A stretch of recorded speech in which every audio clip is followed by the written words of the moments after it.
Olá pessoal, tudo bem?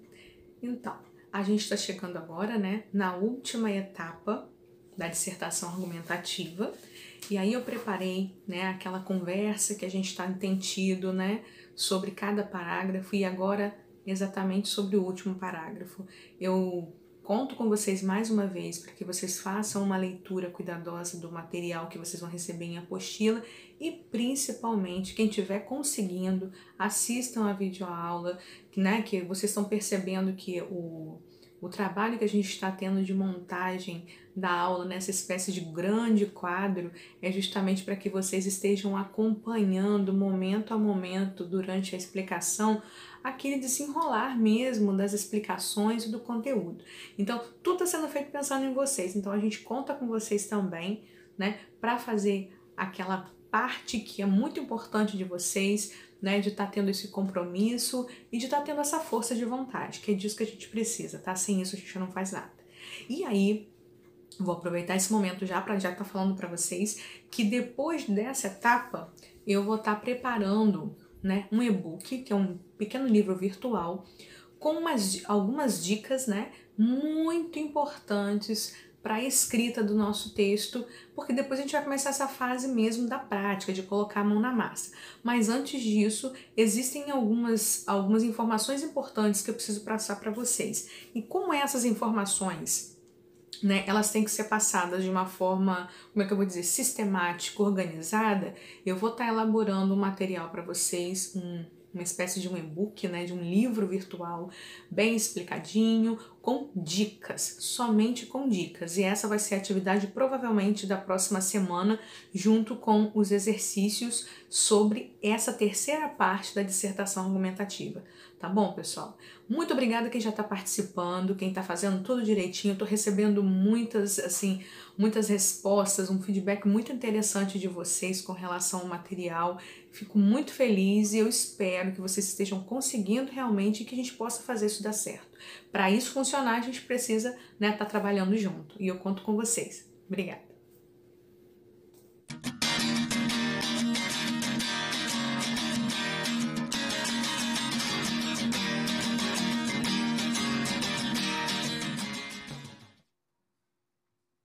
Então, pessoal, vamos lá. Aqui a gente vai conversar, tá, sobre a última etapa da nossa dissertação argumentativa, tá? A parte 3, relativa à nossa conclusão, ao nosso quarto parágrafo, tá ok?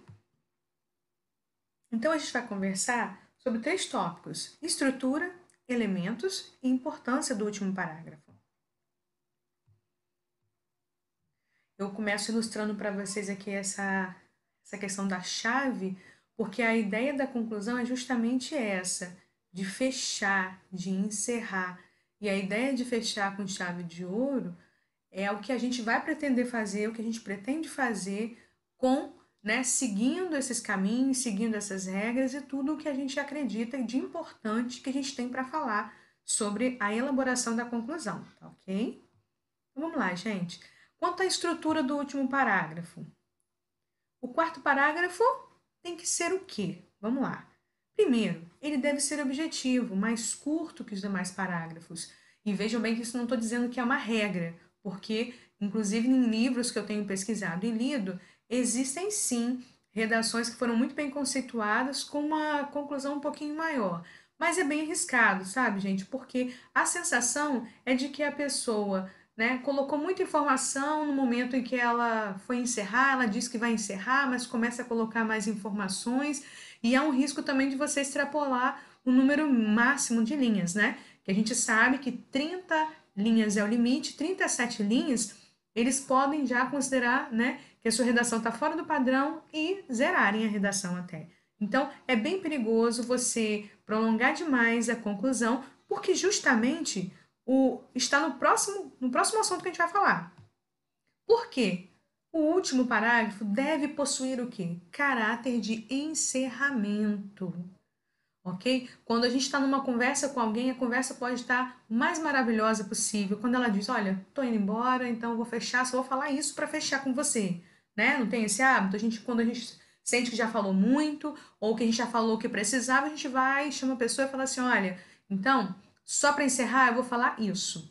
E aí, se você fica prolongando demais, a pessoa logo se pergunta: poxa, mas não disse que ia encerrar? Por que está demorando tanto? Então, é essa a exata sensação que a gente tem quando alguém prolonga demais a sua conclusão.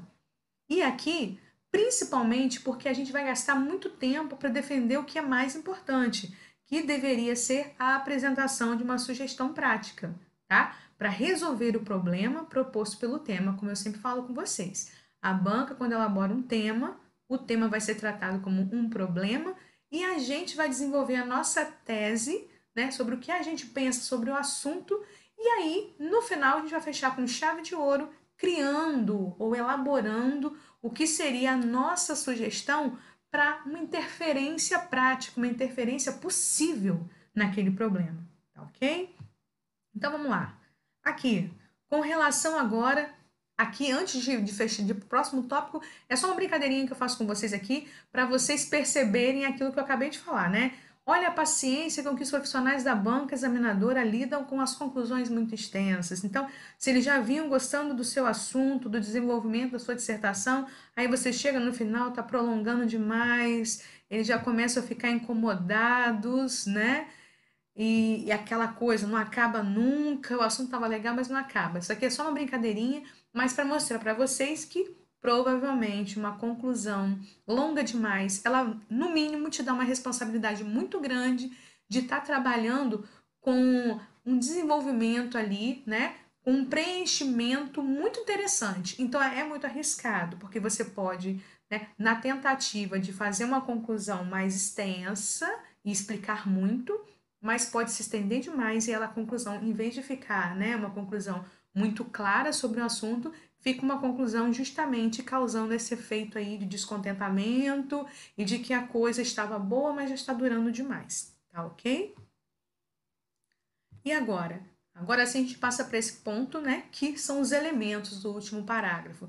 Quais são os elementos que a gente tem, não pode deixar faltar no nosso último parágrafo, que são os elementos indispensáveis? Pelo menos uma proposta de intervenção. E eu já passo a explicar a vocês por que pelo menos uma.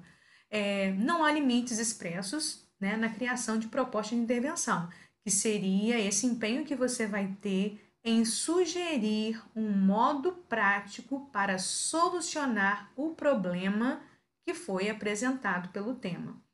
Por que a gente fala de pelo menos uma proposta de intervenção? Porque esta proposta de intervenção já vai dar bastante trabalho. E se você quiser desenvolver mais de uma, você pode correr o risco de fazer justamente o que a gente falou, de se estender demais, se alongar demais, e aí a conclusão não ficar com o padrão que ela tem que ter de encerramento, tá ok? E aí, como é que eu ajudo vocês a pensar sobre essa proposta de intervenção? Que a gente vai tentar encaixar nela, na única proposta que a gente vai pensar, de pensar uma solução para este problema que foi levantado pelo tema. E aí, os três agentes seriam o quê? Seriam as três pessoas, três instituições, três setores, pelo menos três setores em que você possa depositar a responsabilidade para te ajudar a resolver o problema. E aí eu vou dar um exemplo bem rapidinho e faço para vocês. No caso da violência, né? A gente percebe aí uma violência na sociedade. Se eu estivesse agora pegando uma dissertação argumentativa, já tivesse trabalhado o primeiro, o segundo, o terceiro parágrafo, estivesse chegando na conclusão. Depois de falar sobre tudo, claro, considerando a minha tese, que eu teria que também tentar ajustar a minha proposta de acordo com a minha tese. Mas, tirando isso, vamos analisar comigo aqui. Se eu proponho um tema que é um problema sobre a violência, e eu chego lá na minha conclusão e apresento assim, olha, a violência poderia ser melhor combatida através de leis mais rígidas, né? Digamos que essa fosse a minha proposta de intervenção. Mas eu não poderia parar por aí, porque já que eu quero fazer com que a minha proposta ganhe força, já que eu quero que a minha proposta seja vista como algo prático, que pode acontecer e pode ser implementado, eu tenho que pelo menos tentar considerar quem pode fazer com que isso aconteça. E é aí que entra o papel dos agentes. Eu posso dizer, por exemplo, que o legislativo ou o executivo, né, ou a própria polícia, que ela cuide, né, do cumprimento, que ela consiga fiscalizar melhor se essas leis contra a violência estão sendo cumpridas em todos os setores. Posso também falar, por exemplo, que a escola tem um papel importante também nesse ponto e que pode trabalhar com palestras para a redução da violência. Posso também falar que cada membro ou as próprias famílias que elas podem ter, digamos, um número ou um lugar para que elas possam denunciar através de mensagens, né, a questão da violência. Ou seja, para resumir, eu coloquei a minha ideia, a minha proposta para funcionar baseado em divisão de responsabilidades. Então eu vou colocar uma parte dessa responsabilidade, quer dizer, minha proposta vai funcionar. Para que ela funcione, a polícia pode fazer a parte dela, a família pode fazer a parte dela e a escola vai fazer a parte dela, tá ok? Então é um dos erros que a gente comete aí, que alguns cometem em redação, é tentar fazer uma proposta de intervenção e colocar a responsabilidade toda num único setor. E por que isso estaria errado? Porque o que acontece? Se você propõe alguma coisa, mas que só cabe a uma pessoa ou a um setor ou uma instituição realizar, se essa pessoa não fizer, como que a sua proposta é prática, né? Você tem que possibilitar, por exemplo, que mais pessoas estejam trabalhando em função da sua ideia de solução para o problema. Porque aí a facilidade ou, digamos, a chance que ela tem de dar certo é muito maior, tá ok? Então vamos lá. Aqui agora. Então, justamente a proposta de intervenção vai fazer com que você se destaque de um grupo, né? Ali todo mundo tem que ser uma coisa criativa, tá? Procure pensar em uma solução criativa, interessante, mas que seja, sobretudo, viável, gente. Porque uma proposta de intervenção fraca é uma proposta de intervenção superficial, que não, digamos, direcione mesmo as ações em prol de algo concreto, de algo que possa realmente ser realizado.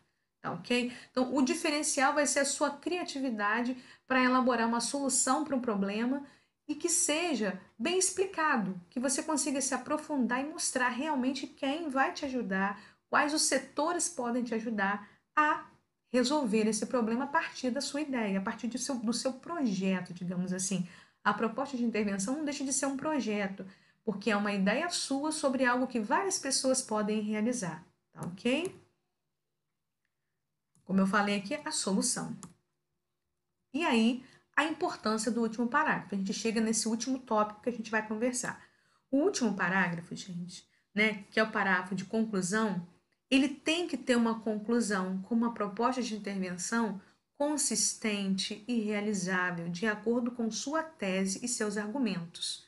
Então, se você faz uma proposta de intervenção, né, que tem que acontecer dentro da conclusão, e que ela consiga juntar a sua tese, que é a sua ideia principal, e ainda por cima seja firme, resistente, sustentável, prática, eficiente, que se mostre eficiente, você pode ter certeza que você vai ter a nota máxima na competência 5, porque são 5 competências, né? 4 a gente estaria nos outros parágrafos, né? Nos outros parágrafos e ao longo do seu texto todo. Mas a quinta competência ela está diretamente ligada à proposta de intervenção. Uma proposta de intervenção pobre, fraca, ela pode te custar nada mais, nada menos que 200 pontos dos 1000 que você pode tirar na redação do Enem.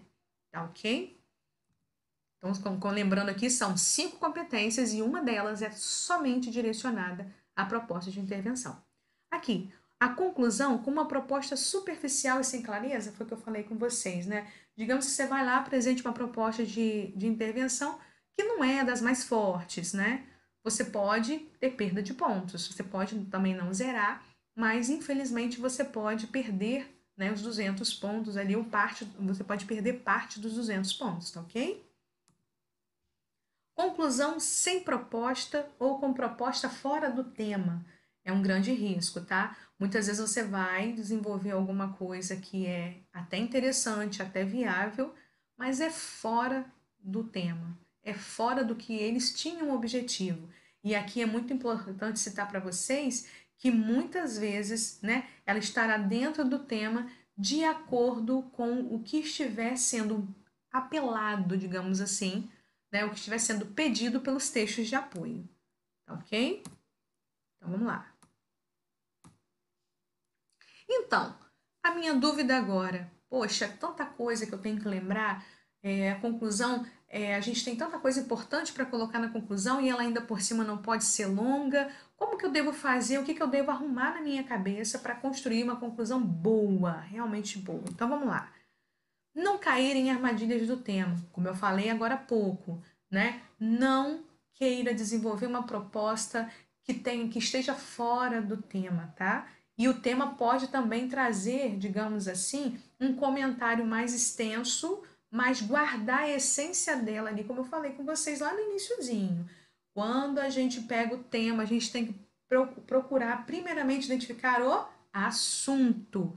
Então, se você pega um tema lá e superficialmente você tenta definir qual é o assunto para tirar a sua tese, você vai desenvolver sua redação toda fora do tema, tá? Então não podemos cair em armadilhas do tema. Entender mesmo qual é a proposta do tema, tá? E o que, que vai nos ajudar a identificar qual é realmente a intenção ou a proposta do nosso tema? É bem fácil, tá, gente? Inclusive, nós temos lá, né, na nossa própria prova, ou teremos na nossa própria prova, algumas dicas importantes sobre a real intenção do tema. E elas vão estar onde? Nos textos chamados de apoio ou motivadores, isso mesmo. Eles vão dar textos para vocês, eles vão colocar textos na sua prova, e desses textos só tem a única finalidade de te ajudar, de te dar pistas e dicas sobre a real intenção do tema que eles te deram, tá? É isso mesmo. Por quê? Mas ainda que os textos de apoio estejam lá para te apoiar, você, de preferência, não use recortes desses textos, tá? Por quê? Vou dar dois motivos para você. Primeiro, recortes, né? Recortes dos textos de apoio não serão contados dentro das suas linhas de redação. Digamos que você vá lá de textos de apoio e utilize 6 linhas. São 6 linhas a menos das 30 que você teria de limite. Então, no final das contas, eles não vão contar nenhuma das linhas de recorte que você usar. Então, se a intenção for encher o texto para ficar, né, formado ali para chegar às 30 linhas, não vai funcionar. Porque na hora que eles forem ler a sua dissertação, eles vão já indicar, eliminar os recortes, tá? Tudo que você tiver copiado, eles irão tirar. E o outro risco, gente, é porque existe um número de recortes limite, tá? Existe um número limite de recortes, mas esse número é muito sutil. O certo é que quanto mais você faz recortes, ou o fato de usar os próprios recortes, já dá uma impressão para a banca de que você precisa disso. E o fato de você precisar disso é porque você não está sabendo desenvolver o assunto da maneira que eles querem que você desenvolva. Então, utilizar os textos de apoio somente para te direcionar sobre a verdadeira intenção e a verdadeira proposta do tema, porque o tema é mais amplo, a gente sabe disso. Então, para não correr o risco de se perder, olha os textos de apoio. Os textos de apoio vão dizer exatamente o que ele está querendo com aquele tema, tá ok? E evitem recortes. Se precisar lá uma linha ou alguma coisa, sim, mas evite o recorte, porque o recorte dá aquela impressão mesmo de que seu texto está indo muito bem, mas no final das contas, né, pode estar faltando alguma coisa e você pode estar achando que está tudo bem porque você usou aquele recorte. O ideal é você usar recortes, informações, dados, tudo que a gente já conversou antes para reforçar os seus argumentos e as suas colocações, sim, mas de informações prévias, de conhecimentos seus, porque a banca olha muito isso, tá? Aquilo que você é capaz de mostrar de seu próprio conhecimento. Então, use as pistas do texto de apoio em prol da sua tese. Então, lembrando, sempre que você for criar qualquer coisa, qualquer parte do texto, em qualquer momento do texto, tudo terá que ser apoiado na sua coluna. A coluna vertebral do texto é a tese, tá, gente? Em todos os parágrafos, o principal sentido é sustentar a sua tese. Até na conclusão, a sua proposta de intervenção vai ter intenção de sugerir algo prático que retome justamente a sua ideia principal. Então a gente tem que construir. E como vai ficando mais fácil? A partir do momento em que a gente começa a treinar cada vez mais. Então vamos lembrar aqui rapidinho do primeiro parágrafo do exemplo que eu fiz com vocês, tá? A pandemia mostra a fragilidade da nossa sociedade civilizada. Além de um problema social, a Covid-19 revelou comportamentos que desafiam o senso de humanidade. Constatar a crise, também instalada em potências econômicas reconhecidas, nos faz questionar a eficiência de sistemas governamentais diversos. Essa foi a proposta que eu fiz para vocês de exemplo do primeiro parágrafo, lembrando que o de verde é a tese, o vermelhinho é o primeiro argumento e o azul o segundo argumento. Passei a fazer com vocês aqui, né, a questão do primeiro de desenvolver, né, o segundo parágrafo desenvolvendo o primeiro argumento. Então, desde o posicionamento da Organização Mundial de Saúde em favor do distanciamento social e o reforço das medidas de higienização, temos vivenciado notícias estarrecedoras com relação ao comportamento de comerciantes e da população em geral. Um exemplo disso é o superfaturamento de produtos como álcool em gel, máscaras e luvas, como noticiou o Correio Brasiliense no dia 23 de março. Segundo o jornal, graças à parceria entre a Secretaria de Economia e o Instituto de Defesa do Consumidor, seria possível fiscalizar algumas práticas abusivas às custas do desespero alheio. Do mesmo modo, os casos de violência contra a mulher já tinham aumentado em 50%, informou o plantão judiciário da Justiça do Rio de Janeiro, na última semana de março. Foi ainda na primeira quinzena de março que o Diário de Pernambuco estampava sobre o crescimento das denúncias de violência contra idosos, mesmo sendo o grupo mais vulnerável às complicações do novo coronavírus. O número de casos já alcançava os 83%. Aqui é só retomando com vocês como foi elaborado, né? Como foram desenvolvidos os argumentos que a gente já tinha exemplificado para vocês. Não só a pandemia e os casos generalizados de falta de humanidade têm sido desafios constantes ao restabelecimento da vida cotidiana, como também a dinâmica estrutural de alguns países economicamente estáveis, como os Estados Unidos. Sobre este fato, a revista Época sinalizou sobre um grupo de especialistas que atribui às desigualdades estruturais o número de mortes desproporcional de negros nos Estados Unidos.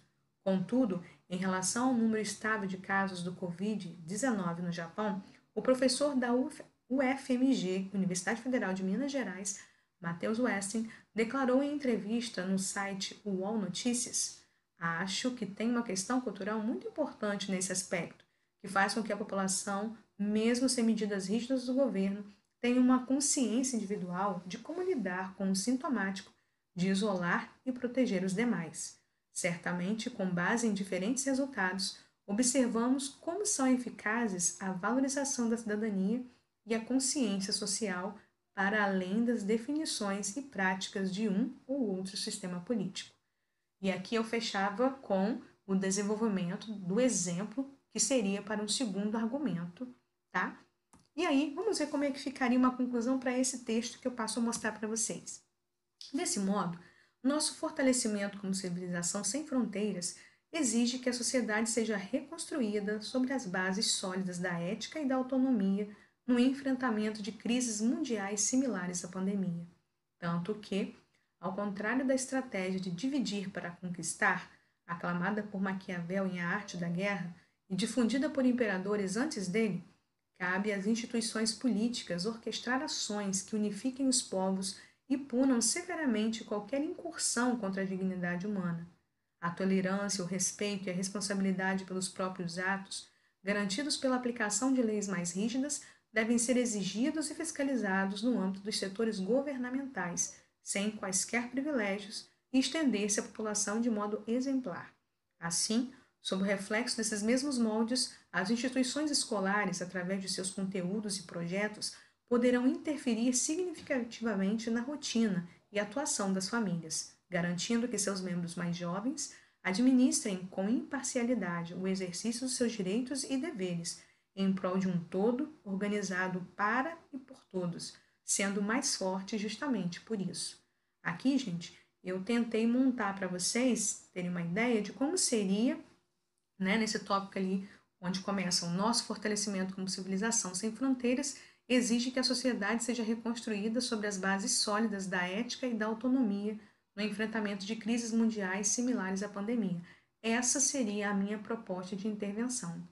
Eu acredito, né? Eu defendi ali que a nossa sociedade é fraca. Lá no primeiro parágrafo eu comentei sobre isso, que a nossa chamada civilização seria fraca para enfrentar os problemas que a gente está vivendo. E aqui a minha proposta de intervenção propõe um fortalecimento. E como que ocorreria esse fortalecimento? Né, que é a sociedade, né? Eu proponho que o fortalecimento, né, da nossa sociedade como civilização sem fronteiras, né, exigiria que a gente fosse, né, que nós fôssemos reconstruídos, né, sobre bases sólidas, nosso conhecimento, a nossa sociedade mesmo, as nossas leis e tudo, sobre sólidade da ética e autonomia, no enfrentamento de crises mundiais similares à pandemia. E aí eu passo rapidinho aqui a mostrar para vocês quais seriam os agentes que poriam em prática esta minha ideia, esta minha proposta de intervenção, né, de construir, de reconstruir a sociedade em bases sólidas de ética e autonomia. Seriam as instituições políticas, né, que seriam responsáveis por orquestrar ações que unificassem os povos em vez de dividi-los, né, punindo também qualquer incursão contra a dignidade humana, ou seja, aqui, né, essas seriam leis mais firmes para punir exatamente de dentro do governo para fora. Coloquei ali a aplicação, né, de leis mais rígidas, né, que deveria ser exigida e fiscalizadas no âmbito de setores governamentais primeiro, porque se o governo fosse digno, provavelmente a sociedade teria menos, né, com que se preocupar no sentido de exemplos, né, a gente poderia cobrar mais, uma vez que os próprios âmbitos dos governos, né, tivessem exemplos para dar ou realmente fossem muito marcantes na punição de si mesmos. Então, se houvesse isso, facilmente a população talvez abraçasse melhor a questão mesmo da dignidade, da ética, sabendo que é assim que os seus superiores, que os seus, né, seus dirigentes agem. E aí, no final, eu coloco também a questão de um próximo agente, que seriam as instituições escolares, que também poderiam estar mais fortes devido a todo esse trabalho de ética e poderiam, inclusive, interferir com conteúdos, né, usando seus conteúdos e seus projetos para alcançar mais as famílias. E justamente essas famílias alcançariam mais os seus filhos, que seriam jovens, né, mais, como eu vou dizer, mais responsáveis para lidar com seus direitos e deveres para o bem de todos. Então, o que a gente vê hoje, né, eu coloquei ali em linhas, né, mais rebuscadas ali, porque a gente tenta tá crescendo, tá reescrevendo de novo, foi preciso reescrever várias vezes, até ficar da maneira que eu queria, que o que eu acreditava na verdade é de que para a sociedade ser reconstruída mesmo, para que tudo isso funcionasse melhor, esse combate ao vírus funcionasse melhor, nós teríamos que estar melhor preparados com ética, com trabalho de fiscalização para que ninguém se aproveitasse da situação e principalmente que a gente, no momento em que a gente fala em prol de um todo organizado para e por todos, que a gente deixasse de lado, por exemplo, no enfrentamento desse vírus, posições parciais. Ah, uns querem o isolamento, outros não.